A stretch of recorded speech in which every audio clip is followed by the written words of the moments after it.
Dan pemirsa, untuk mengetahui perkembangan perdagangan komoditas, kita telah terhubung dengan Afwan Arif, analis Phoenix Berjangka. Selamat sore, Mas Afwan.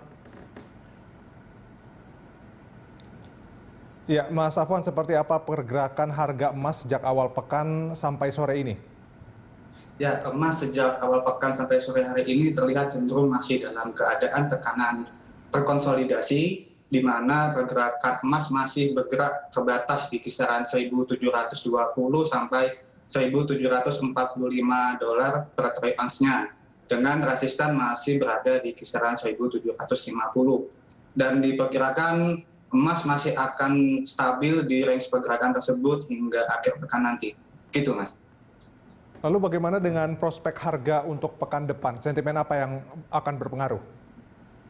Ya, untuk kedepannya diperkirakan emas masih cenderung bergerak terkonsolidasi di antara 1.700 sampai 1.750, di mana penguatan emas masih tertahan oleh sentimen imbal hasil obligasi Amerika dan kenaikan indeks dolar Amerika. Di sini kita lihat walaupun imbal hasil obligasi Amerika sudah mulai turun, tetapi fluktuasi dolar Amerika masih bergerak positif yang membuat penguatan emas masih tertahan, bahkan cenderung dalam tekanan turun.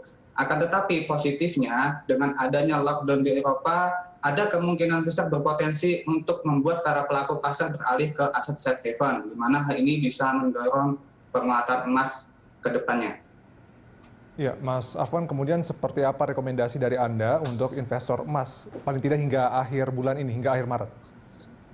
Oke, untuk investor emas, saya menyarankan lebih baik berhati-hati dalam mengambil keputusan untuk masuk di pasar, karena pergerakan emas sendiri masih dalam keadaan terkonsolidasi. Tunggu waktu yang benar-benar tepat untuk masuk dengan terus memantau sentimen-sentimen yang bisa mempengaruhi pergerakan emas ke depannya. Itu.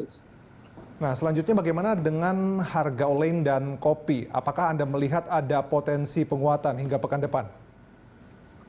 Oke, untuk olain masih berpotensi menguat di pekan depan. Hal ini dipengaruhi oleh potensi kenaikan harga minyak dunia yang kembali naik setelah sempat terkoreksi tajam di pekan lalu. Selain itu juga olain masih berpotensi naik dipicu oleh naiknya ekspor Malaysia. Sedangkan untuk kopi, saya melihat masih berpotensi untuk melemah. Hal ini disebabkan adanya penurunan permintaan kopi akibat adanya lockdown di Eropa yang menyebabkan turunnya permintaan kopi itu sendiri, dan ini cukup membuat harga kopi kembali melemah. Tetapi sisi baiknya kopi masih bisa menguat dipengaruhi dengan adanya potensi gangguan produksi kopi itu sendiri yang bisa menyebabkan kenaikan dalam jangka waktu pendek. Lalu apakah kemudian sentimen lira dan juga tadi lockdown Eropa itu memang masih akan mempengaruhi perdagangan komoditas untuk pekan depan? Ya, dengan adanya sentimen lira mungkin sudah tidak terlalu berpengaruh terhadap komoditas. Tetapi dengan adanya lockdown di Eropa, ini bisa direspon bervariatif terhadap sejumlah komoditas. Pada beberapa komoditas akan direspon secara negatif, seperti di komoditas kopi, di mana dengan adanya lockdown di Eropa, ada potensi penurunan jumlah konsumsi kopi, dan ini mempengaruhi permintaan kopi sehingga bisa berpengaruh terhadap harga kopi itu sendiri. Sedangkan untuk emas dengan adanya lockdown bisa berpotensi kembali menguat. Hal ini dipicu adanya kekhawatiran gelombang ketiga COVID-19 di Eropa yang masih cukup besar, yang membuat para pelaku pasar cenderung beralih dari aset safe haven ke salah satunya ke emas. Nah, terakhir ini Mas Afwan, dengan fluktuasi dolar Amerika dan juga obligasi, seperti apa rekomendasi investasi untuk jangka menengah?